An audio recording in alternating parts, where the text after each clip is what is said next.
جب ایک صحابی نے اپنی بیوی کو ماں کہا، حضرت خولہ بنت ثعلبہ قبیلہ بنی اوس بن خزرج سے تعلق رکھتی تھیں۔ ان کا نکاح مشہور صحابی حضرت عبادہ بن صامت رضی اللہ تعالی عنہ کے بھائی اوس بن صامت سے ہوا تھا۔ حضرت اوس بن صامت بوڑھے آدمی تھے۔ بڑھاپے کی وجہ سے مزاج میں تیزی آ گئی تھی اور طبیعت پر خشونت کا غلبہ ہو گیا تھا۔ معمولی بات پر مشتعل ہو جاتے تھے اور قدم قدم پر تشدد پر اتر آتے تھے، یعنی چڑچڑاپن جو بڑھاپے کا خاصہ ہے ان پر حاوی ہو گیا تھا۔ ایک دفعہ کسی بات پر بیوی سے ناراض ہوئے اور غصے سے مغلوب ہو کر زبان سے یہ لفظ نکال دیے کہ انت علیہ کظہر امی، یعنی تم مجھ پر میری ماں کی طرح حرام ہو۔ دور جاہلیت میں یہ رسم چلی آ رہی تھی کہ جو شخص بیوی سے خفا ہو کر یا کسی اور وجہ سے ایک مرتبہ بیوی سے زہار کر لیتا، یعنی اسے اپنے لیے ماں کی طرح حرام قرار دے لیتا، تو وہ ہمیشہ کے لیے اس پر حرام ہو جاتی تھی اور ازدواجی تعلقات منقطع ہو جاتے تھے۔ اس طرح وہ نہ تو اس کی بیوی رہتی اور نہ وہ اس کا شوہر۔ بڑھاپے اور کمزوری کا غصہ بھی بوڑھا اور کمزور ہوتا ہے، ذرا سی دیر میں اتر گیا، طبیعت میں سکون ہوا اور خفگی کے آثار دور ہوئے تو بے حد نادم اور انتہائی پریشان ہوئے۔ بیوی سے ہم کلام ہونا چاہا تو جواب ملا، اگرچہ آپ نے مجھے طلاق نہیں دی ہے، تاہم جب تک اللہ اور اس کے رسول کوئی حکم صادر نہیں فرمائیں گے، میرے اور آپ کے باہمی تعلقات حرام ہی ٹھہریں گے اور میں آپ سے کوئی راہ و رسم نہیں رکھوں گی۔ اب معاملے کو سلجھانے کی صرف یہی ایک صورت باقی ہے کہ آپ صلی اللہ علیہ وسلم کی خدمت میں حاضر ہوں اور جو الفاظ زبان سے نکل چکے ہیں ان کے بارے میں رسول اللہ صلی اللہ علیہ وسلم سے فیصلے کی درخواست کی جائے۔ چنانچہ انہوں نے بیوی سے کہا، مجھے اس سلسلے میں رسول اللہ صلی اللہ علیہ وسلم کے پاس جاتے ہوئے اور آپ کی خدمت میں کچھ عرض کرتے ہوئے شرم آتی ہے۔ میں حضور کے سامنے کس طرح جاؤں اور کیا کہوں؟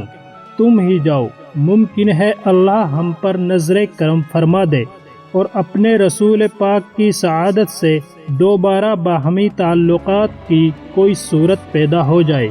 چنانچہ خولہ رضی اللہ تعالی عنہا تیار ہوئی اور حضرت عائشہ رضی اللہ تعالی عنہا کے مکان پر رسول اکرم صلی اللہ علیہ وسلم کی خدمت میں حاضر ہوئی۔ آپ صلی اللہ علیہ وسلم نے آنے کی وجہ دریافت کی تو وہ بولی، اے اللہ کے رسول، آپ کو معلوم ہے اوس جو میرے شوہر ہیں، چچا زاد بھی ہیں اور مجھے بہت ہی محبوب ہیں، ان کی تیزی تاب مزاجی اور ضعف و کمزوری سے بھی آپ اچھی طرح واقف ہیں۔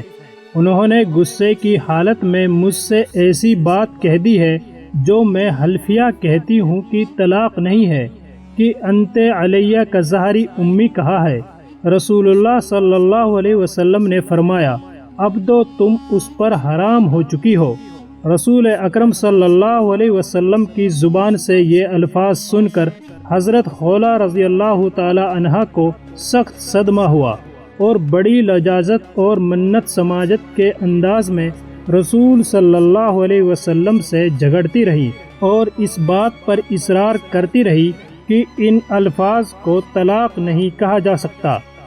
جب دیکھا کہ رسول اللہ صلی اللہ علیہ وسلم ان کے ہم نوا اور ان کے حق میں نہیں ہیں تو نہایت مایوس ہوئی اور وہیں بیٹھے بیٹھے ہاتھ اٹھا کر اللہ سے ان الفاظ میں دعا مانگی کہ اے اللہ، میں تیری بارگاہ میں حاضر ہو کر تجھ سے اپنی سب سے بڑی تکلیف اور اپنے شوہر اوس کی جدائی کے رنج و احساس کی شکایت کرتی ہوں۔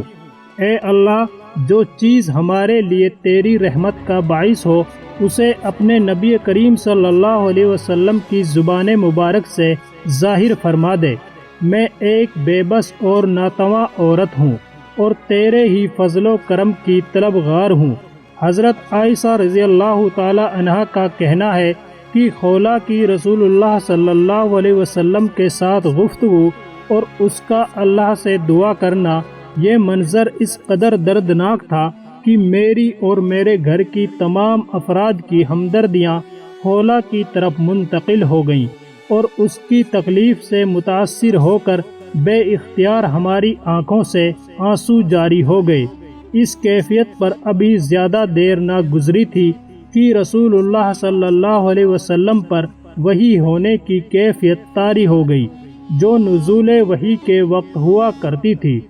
حضرت عائشہ رضی اللہ تعالی عنہا نے مسرت بھرے لہجے میں خولا سے کہا، خولا، اللہ کی طرف سے ابھی تمہارے متعلق فیصلہ ہو جائے گا۔ حضرت خولا رضی اللہ تعالی عنہا کے لیے یہ وقت پہلے سے بھی زیادہ نازک تھا۔ وہ یاس و امید کی کشمکش میں مبتلا تھی۔ خطرہ تھا کہ اوس کے یہ الفاظ طلاق کے حکم میں نہ آ جائیں اور تفریق اور جدائی کا حکم صادر نہ ہو جائے۔ خولا رضی اللہ تعالی عنہا سخت بے تابی کے عالم میں بیٹھی تھی اور رسول اکرم صلی اللہ علیہ وسلم کی طرف نگاہ اٹھائی۔ آپ کے لبوں پر تبسم کھل رہی تھی۔ یہ دیکھ کر خولا کی امید بندھی اور جذبات مسرت سے کھڑی ہو گئیں۔ رسول اللہ صلی اللہ علیہ وسلم نے فرمایا، خولا، اللہ نے تمہارا فیصلہ کر دیا ہے۔ پھر آپ نے آخر تک وہ آیات پڑھی جو ابھی ابھی بذریعہ وحی آپ صلی اللہ علیہ وسلم پر اللہ کی طرف سے نازل ہوئی تھی، جس کا مطلب یہ ہے کہ اللہ نے اس عورت کی بات سن لی جو آپ سے اپنے شوہر کے بارے میں جھگڑ رہی تھی، کیونکہ حضرت خولا رضی اللہ تعالی عنہا نے اپنے شوہر اوس رضی اللہ تعالی عنہ کے مسئلے پر رسول اللہ صلی اللہ علیہ وسلم سے جھگڑا کیا تھا اور شوہر کے الفاظ کو طلاق سے تعبیر کرنے سے متعلق رسول اللہ صلی اللہ علیہ وسلم سے اظہار اختلاف کیا تھا۔ اس لیے قرآن کی اس صورت کا نام بھی سورہ مجادلہ یعنی جھگڑنے والی صورت، اور اس کا آغاز انہی الفاظ سے ہوا۔ اس سورہ مبارکہ کی روح سے حضرت خولا رضی اللہ تعالی عنہا کا یہ خطرہ دور ہو گیا کہ ان کے شوہر کے کہے ہوئے الفاظ طلاق کے مفہوم میں آتے ہیں۔ اللہ نے رسول اللہ صلی اللہ علیہ وسلم سے ان کا مجادلہ اور جھگڑا سن کر جو حکم نازل فرمایا، اس میں ان الفاظ کو طلاق کے حکم میں نہیں مانا گیا تھا، پر چونکہ یہ الفاظ اس لب و لہجے سے ہٹے ہوئے تھے جس سے ایک شوہر عام طور سے بیوی کو مخاطب کرتا ہے، اس لیے شوہر پر کچھ کفارہ اور جرمانہ عائد کیا گیا۔ چنانچہ رسول اللہ صلی اللہ علیہ وسلم نے حضرت خولا رضی اللہ تعالی عنہا سے کہا، خولا، جاؤ اپنے شوہر سے کہو کہ ایک لونڈی یا غلام آزاد کرے۔ خولا نے عرض کیا، اے اللہ کے پیارے نبی صلی اللہ علیہ وسلم، وہ کیسے آزاد کریں؟ اللہ کی قسم، ان کے پاس نہ کوئی غلام ہے اور نہ ہی لونڈی، اور نہ ہی میرے سوا ان کا کوئی خادم ہے۔ رسول اللہ صلی اللہ علیہ وسلم نے فرمایا، اچھا تو مسلسل 60 روزے رکھنے ہوں گے۔ خولا نے عرض کیا، واللہ وہ اتنے روزوں کی طاقت نہیں رکھتے ہیں، وہ بہت ہی کمزور آدمی ہیں، دن میں تھوڑی تھوڑی مقدار میں کئی بار کھاتے ہیں، نہ ہی بھوک برداشت کر سکتے ہیں اور نہ ہی پیاس۔ ضعف جسم کے ساتھ ساتھ ان کی بینائی بھی جواب دے رہی ہے۔ پھر رسول خدا صلی اللہ علیہ وسلم نے فرمایا، پھر 60 مسکینوں کو کھانا کھلائیں۔